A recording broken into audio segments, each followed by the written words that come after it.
Good afternoon. It's great to be here. Thank you, University of Colombo School of Computing, ICTer Sri Lanka chapter, for putting this great event together. The topic which I've chosen for today is data privacy and emerging technology, and all of us, in some way or the other, linked to technology, day in, day out. When I was looking at the agenda, there were people who were talking about big data, IoT, and various aspects of technology, which is making a lot of strides, and it's actually disrupting the way all of us function day in, day out. Organizations worldwide are embracing data analytics, machine learning, artificial intelligence, you name it. I mean, everything is stemming out from the technology. So just to set the base for this presentation, when you talk about privacy, privacy has been a hot topic not only in Sri Lanka but elsewhere in the world ever since GDPR came into play. And as I speak right now, we have a bill which is yet to be legislated. It has been published, and the government has been soliciting public comments on the bill. And a lot of comments have been made by people who have reviewed it. So for us to understand, when you talk about personally identifiable information, it is any information which is linked to the first name, last name of an individual.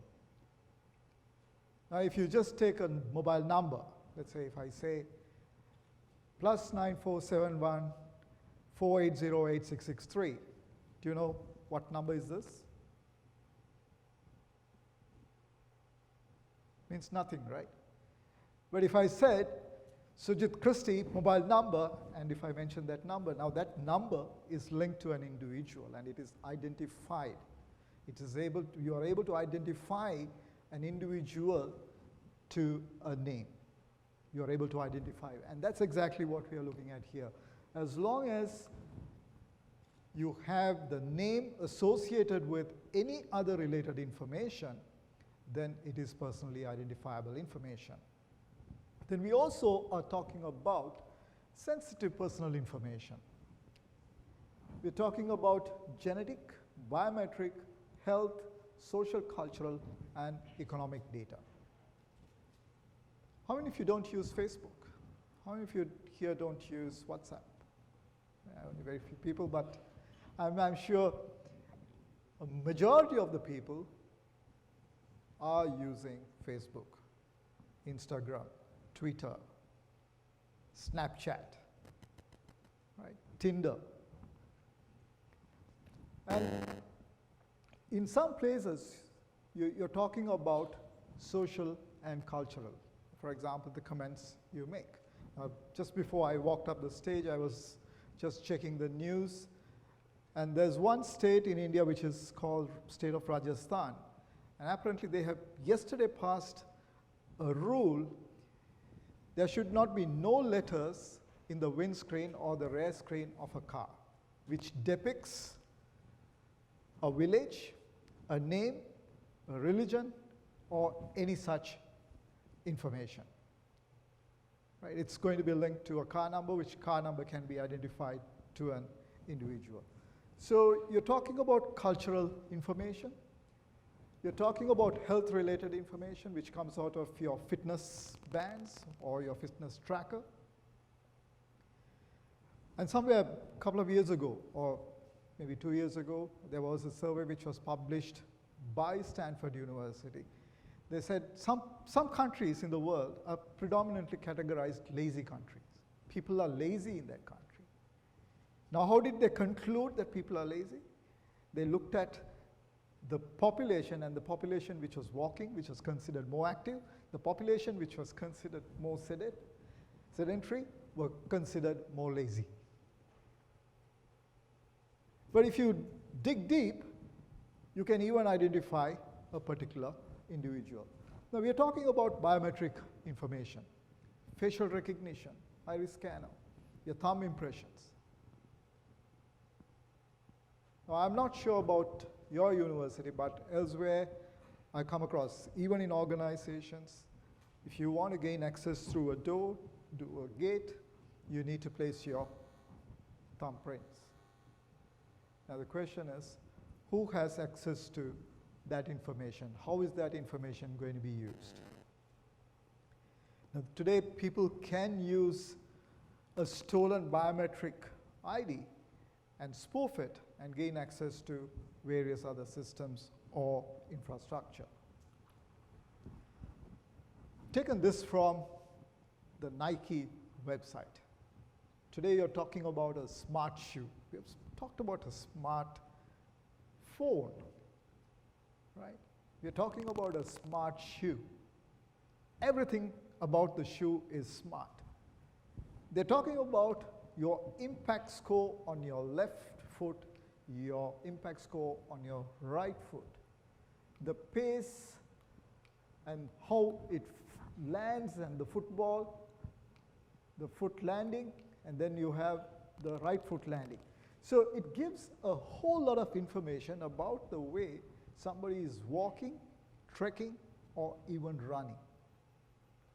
This information was not available before. Today, a lot of sports fraternity, they use smart technology to identify which muscle is used more or which muscle would get injured if this particular person were to play a particular tournament. So they can preempt a lot of information about the biometric or your physical data here. So how is my personal data accessed, right? Now here, you have various detail here. From the way you use your laptop or your PC, your smartphone, your mobile devices. Then you're talking about your smart devices, like for example, a smart house or a smart scale. Now here you're talking about a wearable. It talks about your heart rates, your activities, your eye tracking. I'll come back and talk about how eye tracking is going to be used, right? Web browsing behavior, emotions, your opinion and feedback, and your personal information, demographic, financial health, location, and shopping behavior. Now, these information are collected by different sources. It can be a website, it can be an application. And many a times we don't pay attention to it. Sometimes when you use a service, you get a feedback form, isn't it? Suddenly a screen pops up and asks you to rate the service. Have you come across it? You had to give a rating, 1 to 10, 1 being bad, 10 being good. Now for you and me, it would have been just giving a rating. Now even when you use Uber or PickMe, you're supposed to rate the drivers, and the drivers also rate you. Do we do it sincerely, or do we do it meticulously? Okay, doesn't matter. Let's not make that guy feel bad. Let me give him a 5. If I give him a 1, the chances are that he's going to be coming and knocking at your door, probably, not alone, but with some other people. That's a scary part of it, right? Where he's also going to know that you have given him a 1 instead of a 5. Now, when you give a rating, the camera in your device can be used to track your eyeball and also can look at your emotions. When you're happy, when you're smiling, your muscles on your face will loosen up, isn't it? But when you're angry, when you're not happy, the certain muscles in your face will harden. And the technology is capable of detecting it. So now they can use what you actually marked as a 5 good rating and look at other parameters to understand whether he really, really meant a 5 as a 5 or a 5 which actually should have been a 1. So you're bringing in more meaning to the data what you collect. Fortunately, unfortunately, I keep talking about Uber wherever I go, not because nothing bad about them, but it's a good example for us to learn from it, right? This is a use case which I picked up from the Trade Commission. Uber was found tracking their passengers and using that data for various unlawful ways. Right? If you read this article on the net, it gives you a lot of information. But today they have stopped doing it, but at some point they were doing it. Legally, what they say is they can track a passenger for 5 minutes after they alight from the vehicle. So for 5 minutes, the tracking is on. They can see where you are or where you have gone. Now, I always found this to be weird, but then I was staying in a hotel. And I was not staying at home because we were doing some renovation. I had to stay in a hotel. So in the evening, I finish my work, send all the contractors home, then hail a Uber, go to the hotel and stay. The next morning when I switch on the app, it straight away asks me, do you want to go home? So it knows where you are, and it prompts you the first location to go. So they know it. Now in this case, right, some users or some riders found it very weird or found it very uncomfortable when they found out about this. Now, what Uber did was this. They were able to track users, and in one case, the Uber senior vice president publicly spoke of his desire to spend $1 million to dig up information on your personal lives or your family. When he says you here, he is talking about a specific individual who happened to be a journalist. And also, they were using this information as part of their office get-together and entertainment.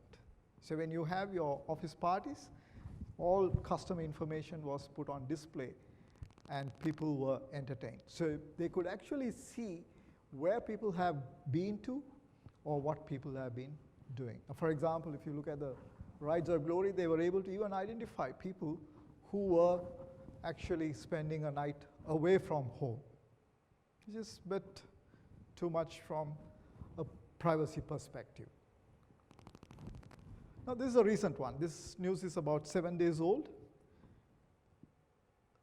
Apple does not clearly state in its terms of agreement or terms of use as to how they would use the data which they collect when you use Siri. Now, sometimes the assistant, the Siri, gets activated accidentally, maybe due to certain actions or hearing the words Siri, similar sounding words. Now, there were employees in Apple who were supposed to listen to these recordings and verify whether it had actually recognized the words. Now, let's say if you say, Siri, please tell me the weather around the Columbus School of Computing. If it doesn't give the correct answer, then these guys will go and fine-tune it. So that's what they were supposed to be doing. So Apple used contractors to analyze this data and make those corrections, specifically grading. Now, somebody in the Ireland office figured out that this was going on, so he raised the flag. Then Apple said, we will not use contractors. So all the contracts, there were about 300 contractors who were terminated last week, or about 7 days ago, because they were actually privy to some information, like medical information, drug deals, recording of whatever conversation which was happening in a private place was heard by the contractors. So having said that, Apple would still continue to do the grading, but they would use their own employees, full-time employees. But they would also implement better processes to review as to who has access to this information and how information will be de-linked from identification to an individual. Now here what they're also saying, if you read the article, they clearly say that some of these recordings which were given to the contractors to review were less than a minute of recording, or sometimes it was a 30 minutes clip, just to understand the vocabulary, the pronunciation, and relate it to it, right? So from now on, Apple says it will use only its own employees, will not use third-party contractors. That brings us to an interesting point as well. Today, a lot of organizations use third-party vendors, third-party contractors, and they outsource a lot of work to these companies. So if the organizations identify some information to be sensitive, critical, then should they be using a third-party contractor becomes a question mark, for which we need to find answers. Now, this is an interesting case, right? I mean, this was taken from the BBC website. Now, here you see this politician, Gavin Williamson. He was talking about Syria and how Syria was actually was caught up in a political turmoil and how the country was being attacked. So apparently, his smartphone, Siri, got activated. So while he was, presenting to the parliament, his mobile device was waiting for a command from him, so it got activated, and that's what you can see in his hand, the mobile phone. But then his office subsequently confirmed that he does not take his mobile phone when they have serious, confidential, national security discussions. So the phones are listening. Right? How much is recording, how much is listening, time will only tell. Right? Now, if you look at this slide, it has two parts. It says since decades and recent years. Every country collects census data. And I think we as Sri Lankans also have had the census collected. How often do we do it? Every 10 years? Census?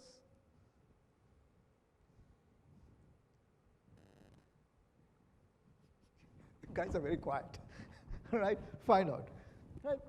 Then data about neighborhoods and buildings. If you go to the Grama Sevaka, he'll be able to tell who are the people who live in that vicinity, in the village. What are the buildings out there? Then you're talking about household level data. So you talk about the people in the family, the income earners, the kids, the people who go to school, education, various information has been collected. Then you also talk about individual level data and unique identifiers. Today we have a national ID, there is a unique identity, right? So this has been the traditional way of collecting information. But today, in recent times, we have other means of collecting data. Now, the previous slide which I spoke about, what are the sources, what are the means in which information can be collected about oneself? So here you're talking about browser or device-specific data. Now that's something which all of us use. We use different browsers. Chrome, Bing, what else? What are the other browsers we use? Come on, guys, I mean, this university students must be using something what the corporates don't use. Sorry? Firefox, Mozilla, what else?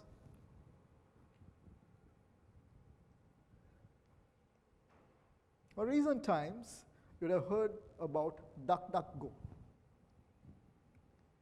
And there were articles published where Google also has integrated its browser with DuckDuckGo because they say it provides anonymity and privacy to you. Same reasons which Mozilla says as well, right? So when you browse today, there's something which gets created. Every time you browse, a cookie is created. So what does a cookie hold in itself? What information does a cookie hold?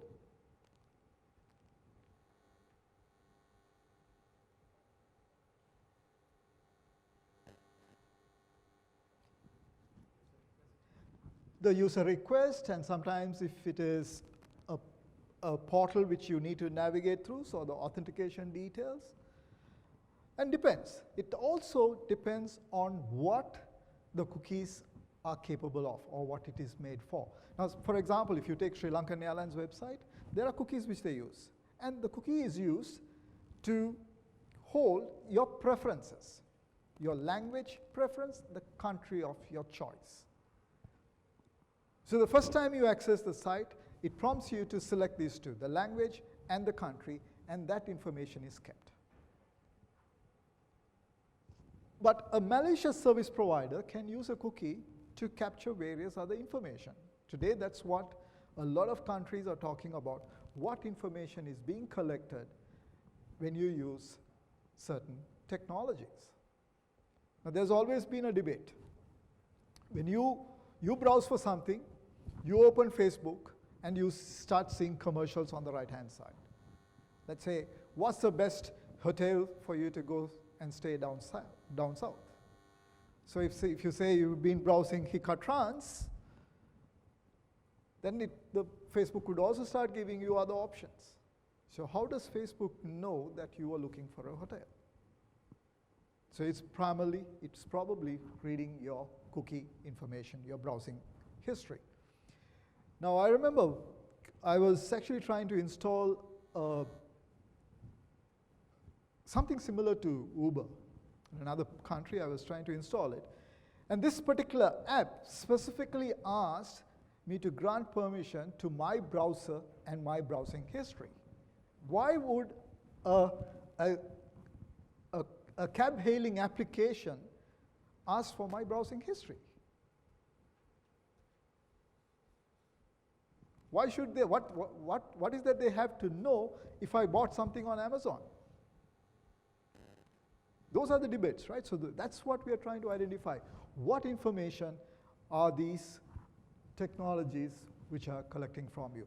Now, if you look here, aggregated, anonymized big data. So we are talking about big data, different forms of information being collected and analyzed. Now, 10 years ago, or even if you go back to your own sweet homes, if you spoke to your mom or your grandmother, she would never throw a bag out of the kitchen. Right? All the chili bags, what would they say? It can be used for some purpose. They would always collect it. And sometimes you would also know it would have never been used, but it's there. It probably still there as well. As long as that particular cupboard or a box could hold it, they would have it. When it gets filled, they probably might throw it. Or if there's some more space, they will start filling it. If you take the same analogy, 20 years ago, storage was very expensive. Today, you can have terabytes of data for very, very small sums of money. So what it's actually driving is it's allowing people to store information more than what they need it for. If they had a storage limitation, what would they do? They will probably form a committee and ask them to identify what are the basic information we need to collect and what is that we need to store and how long you need to store it as per the stated guidelines or a regulatory requirement. Now, in most places, they store this information beyond the required timelines. Storage cost has gone down, but the cost of protecting it has gone up because you need to have the right technologies to protect that information. So there are different types of data coming from different sources, which is now being used for analogy. Now again, if the same information presented in a different form, right? Now, you can see here the different things they can do, right? You collect, personalize, rate, score, predict, test. Now, a lot of people will say, like, Google knows what I'm going to do next. Right? Because that's the first place I go and say, okay, find me the best hotel in Goa. Or tell me the best route to travel from point A to point B. And sometimes we also go and say exactly the date and time you want to travel. Can predict. Based on certain behavior, they can predict. You can monitor, track, combine, analyze, and sort. So you have a lot of data which can be used to predict. Now, look at this part of it. Your clicks, your likes, or your movements, the posts you share, all of them collect information, and it's stored somewhere. Even if you hover your browser on a picture, that information is also stored. If they want, they can store it because they have the option to store. Or the videos you view, the registrations you make. So the data today, especially your personal data, has become a billion-dollar business. It's much more expensive or much more valuable than the oil. Now, I've read stories like you go to a photocopy shop, you ask for one photocopy, but the guy makes 2 copies. The first thing which goes through your mind, he has made 2 copies, is he going to ask me for 2? But he says, no, you just pay for 1, he gives you 1 and keeps the other 1. You're happy because he has not asked you for the money for the second one. So you move away. What he does is, he keeps collecting this information and he sells that information to another party. There was a use case where the police busted a particular crime group in New Delhi. Their job was to collect information. If you go and say, photocopy the passport, he makes 2 copies. And today there are much more versatile photocopiers. You don't need to make a copy, you can scan it. And sometimes when you don't know anything about it, it's much more, life is much more easier, right? Ignorance is bliss. But when you get to know about these little things, every time you walk in to do something, then you have a million questions in your mind. What is this guy going to do with your data? So brokerage of personal data is in an existing $250 billion a year business and is growing at an annual growth rate of 13%. It'll probably grow even much more.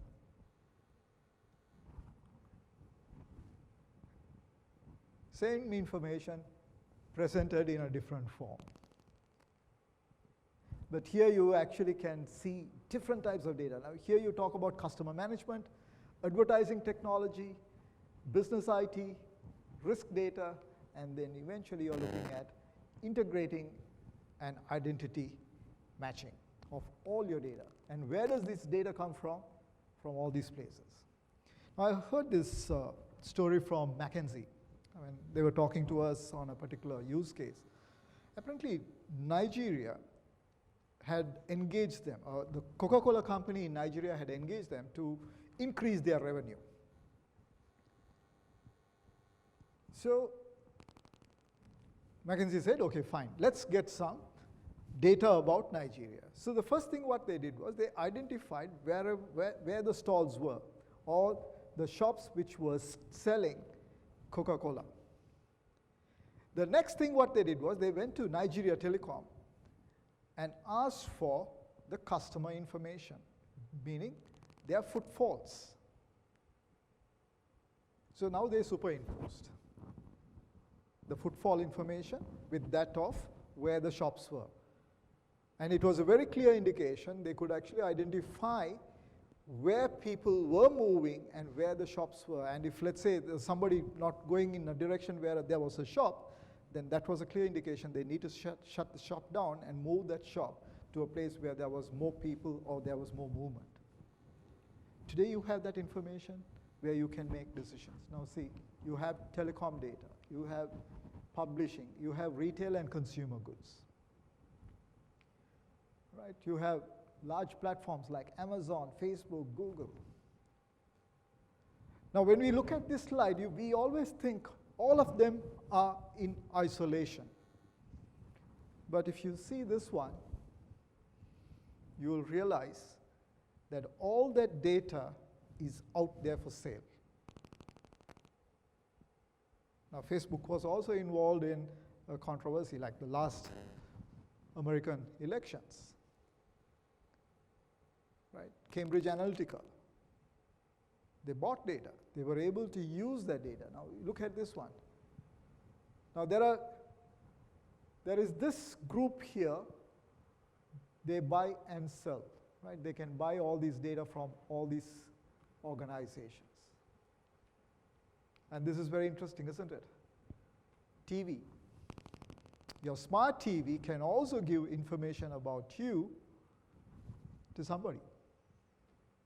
If you Google about 3 or 4 years back, or 5 years back, one particular brand was actually able to see what people were doing in their living room. The camera was on, and people were able to see what people were doing in their living rooms. You may call it misconfiguration or whatever, but it was possible. But likewise, whatever you are viewing can be collected by those companies and used it for a sale.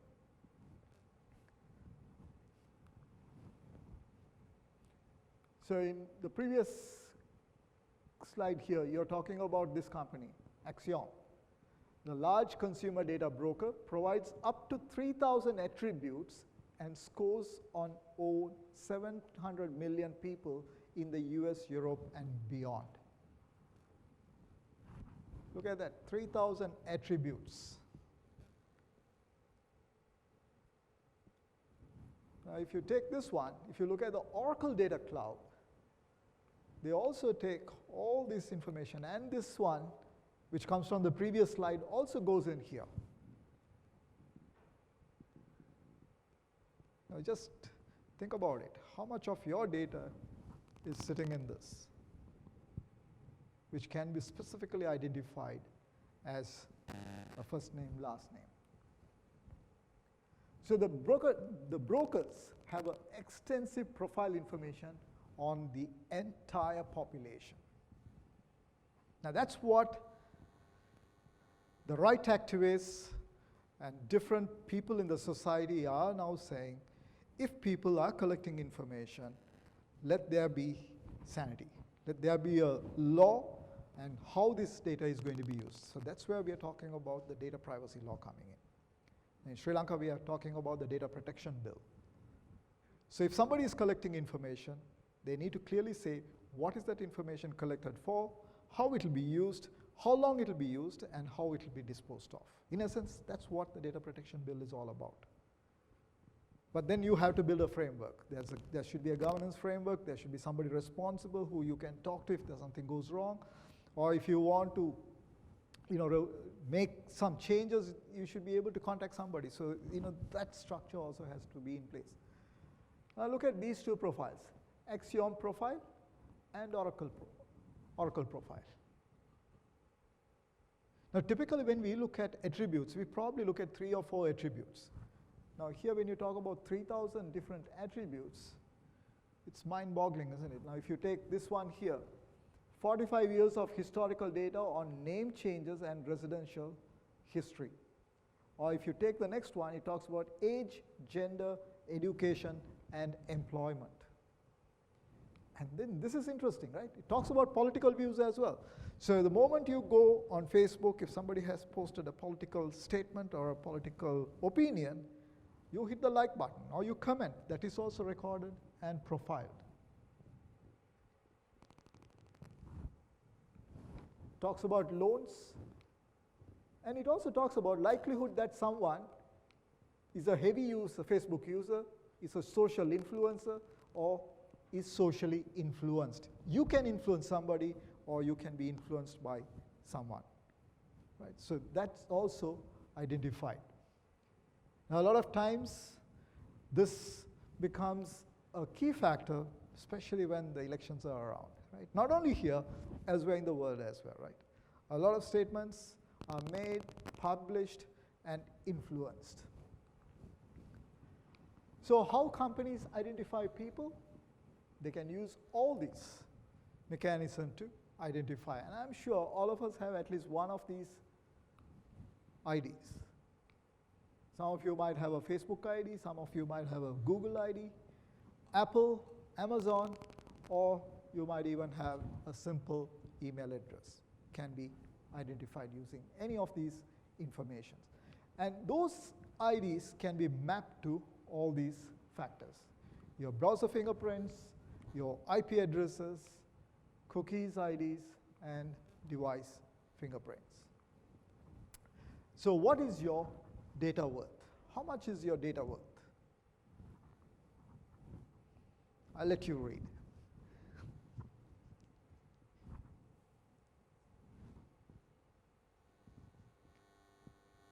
Does this happen to us?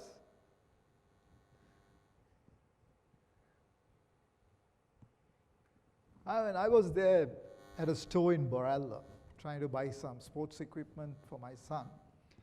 And the guy over the counter says, "Sir, can you give us your mobile number?" I asked, "Why do you need it?" He said, "So we can send you promotions and we can also give you a discount." So I told him, "Every time I walk in, you give me a discount. You don't need my mobile number." So there were other parents as well. So every time he made that statement, all the parents were very happy to give their mobile numbers. So if you're going to pay cash, he's anyway going to give you a discount. Now, there was a survey which was done in London, the early 2000s. So everybody who walked out of the subway, they were asked a very simple question. What is your password? Some of them gave their passwords. So after a week, they repeated the same experiment, but this time, in return for the password, they gave a candy. They said, "If you give me your password, I'll give you this candy." What do you think was the result? The number of people who gave the passwords increased for a candy. A lot of times, innocent people also do this, right? So they also give away their valuable information. So that becomes a concern. So if you look at individual data, these are all US dollar data. If it is a social security number, we're talking about $2 to $25. If it is banking information, $15 to $25. If it is passport information, it's more than $1,000. So every piece of information which you and I carry, there is a dollar value. Now here's another snapshot of the same information. Let's look at this one, social media. So Facebook, LinkedIn, Twitter, and so on and so forth adds up to about $10. But if you have a PayPal-related accounts, it's about $710. But if you have delivery data, $15.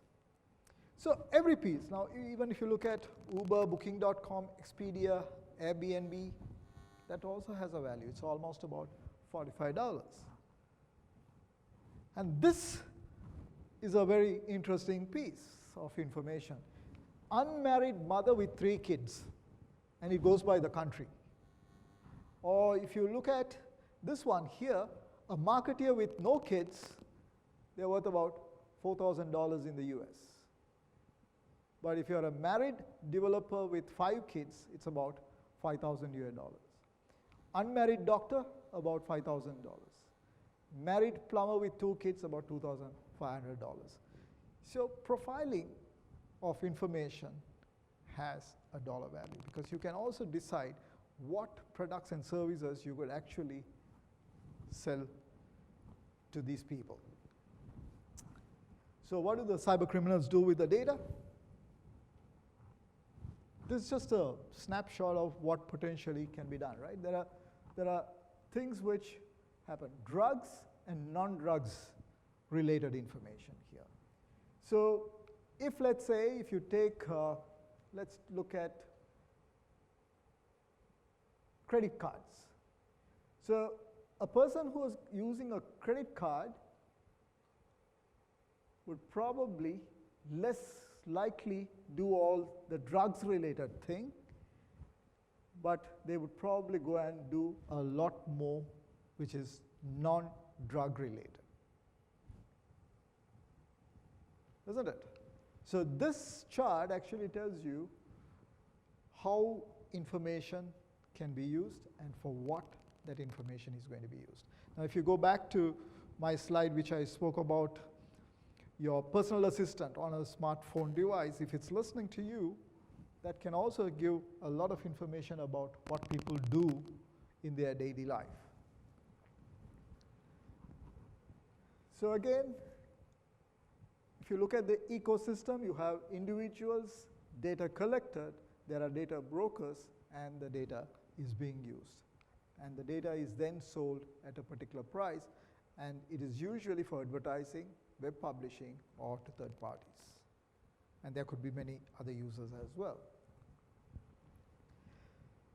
So the Internet of Everything is a concept which extends the Internet of Things, emphasizes to machine communications to describe more complex system and also encompass people and processes, right?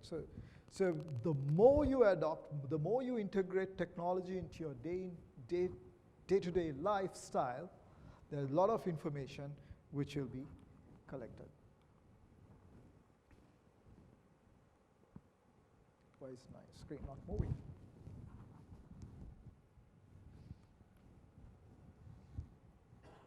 So when you talk about Internet of Things, eventually what everybody is interested is the data and what people find using that data. How is that information collected? What is that information? And what decisions you can actually make using that information?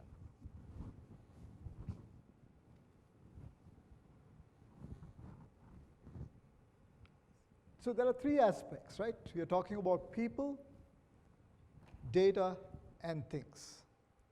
Now, all these things will be used to collect information. So you're talking about personally identifiable information and how that data is going to be used. So Internet of Things is going to be one of the platforms from which you can be taking information. Now, if you take a manufacturing plant, you're talking about smart factories, and a lot of factories in Sri Lanka are also adopting smart technologies. One is to improve the processes. The other one is to ensure the user experience. Now, I mean, a typical example which I can think of is, when is a good time to have ice creams? When is a good time? When is it raining or when it's sunshine? What's a good time? When do Sri Lankans have ice creams? Sorry? Almost any time, right? Okay, that's one answer. But predominantly you'll find when the weather is hot, right? A lot of people buy ice creams, otherwise like you don't.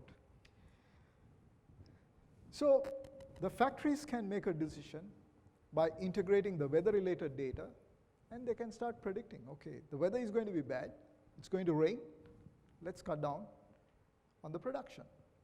Or use that facility to do something else. Or what is the best time to transport the ice cream to the stores? Now, I used to work for Pepsi in the early 2000s.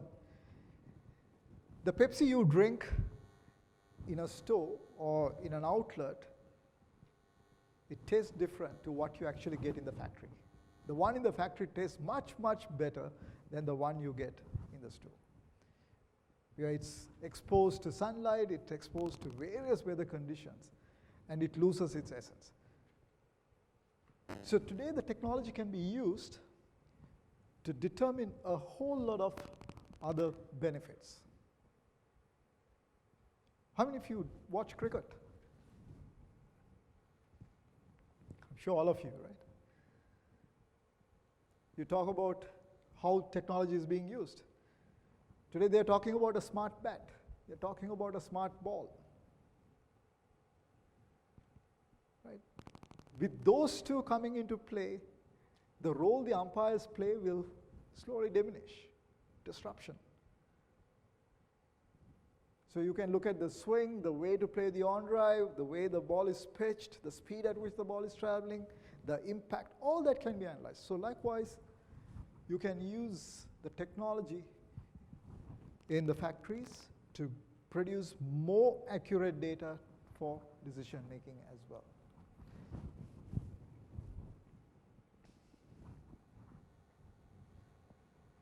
So again, it talks about the life cycle, right? Now, especially when you're talking about a production plant, if the production plant has failed, or if there is a disruption in the production, that information, if it is leaked to the computation, it's an advantage for them. It's disadvantage for the company which has lost their data. It is an advantage for somebody else because they can now produce and go and stock the market, right? So here again, you're talking about how connecting the devices and how it actually brings value to the human life. So devices, you have sensors, you have the communications, then how you use that data for analytics. So when you look at this slide here, we are talking about 3 generations. Now, what we are interested is in the 3rd generation. How different sensors will produce different data. Now today, most of the modern cars today come with something like a connector which is connected. It records your driving behavior. What speed you drive, how many times you brake, various information. Now, I'm sure all this information will be used to build driverless cars. Now, that same information can be also used by a police department to decide, whether to give you a ticket or not.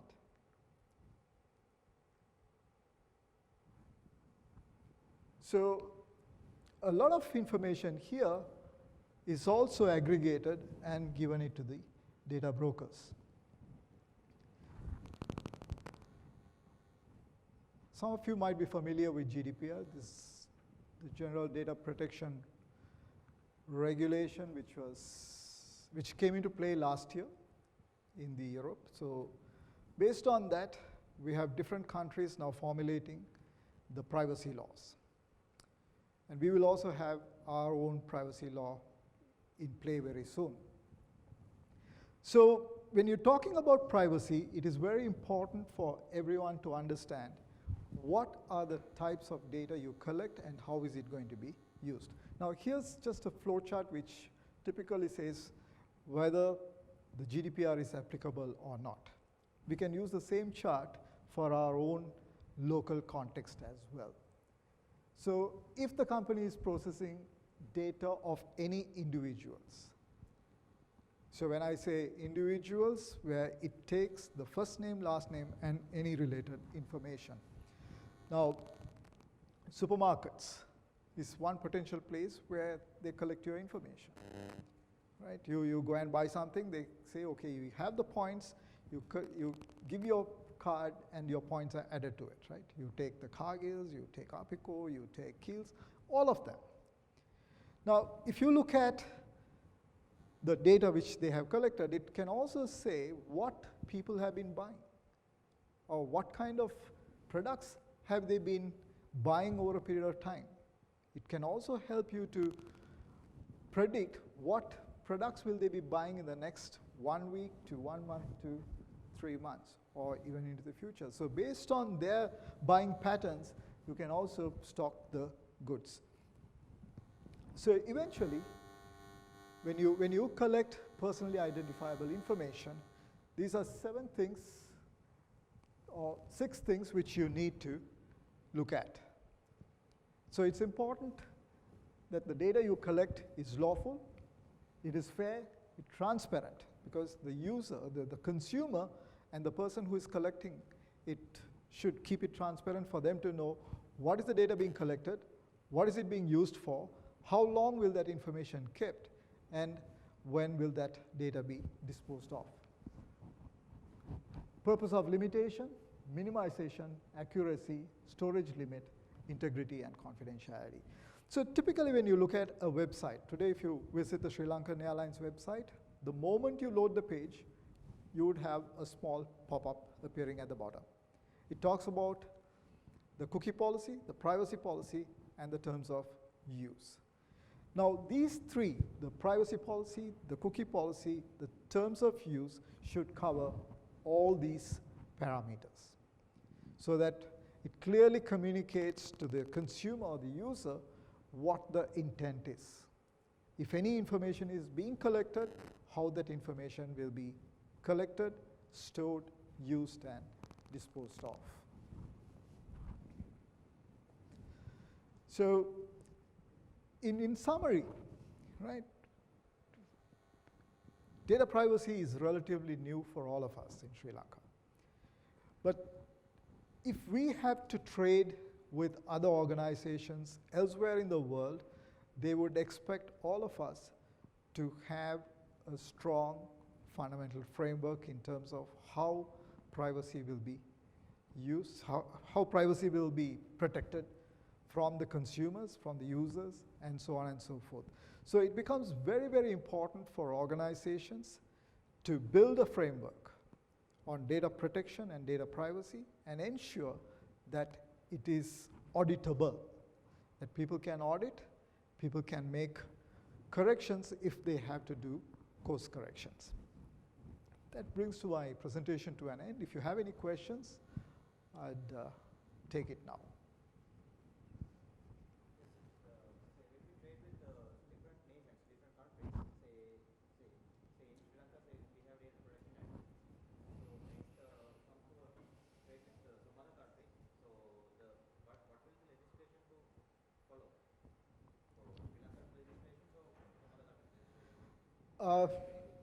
Good question, interesting one, right?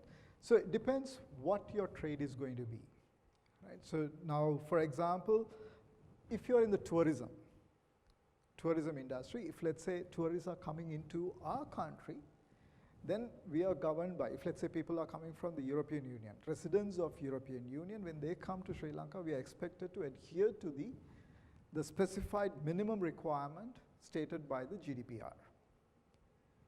So likewise, if let's say, if we trade with another country or another organization in another country, then we need to be able to say, okay, this is our minimum requirement. So right now the challenge is different countries have different requirements, so where do you do the balancing act? And I think that is what the ICTer and the team out there are trying to do. And I think they've done a good job in terms of trying to balance that off. So a lot of things have been inherited from the GDPR and various laws which we subscribe to or we are party to. So which makes our country, us to trade and transact with other countries as well. Any other questions?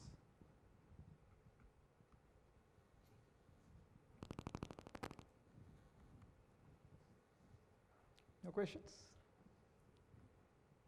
Okay, so if you do have any questions, you can always mail me, sujit@layer7.com, or you can call me, or you can send me a WhatsApp message. So thank you very much for your time and your kind gesture, being very quiet and patiently listening to my presentation. I appreciate your time. Thank you so much.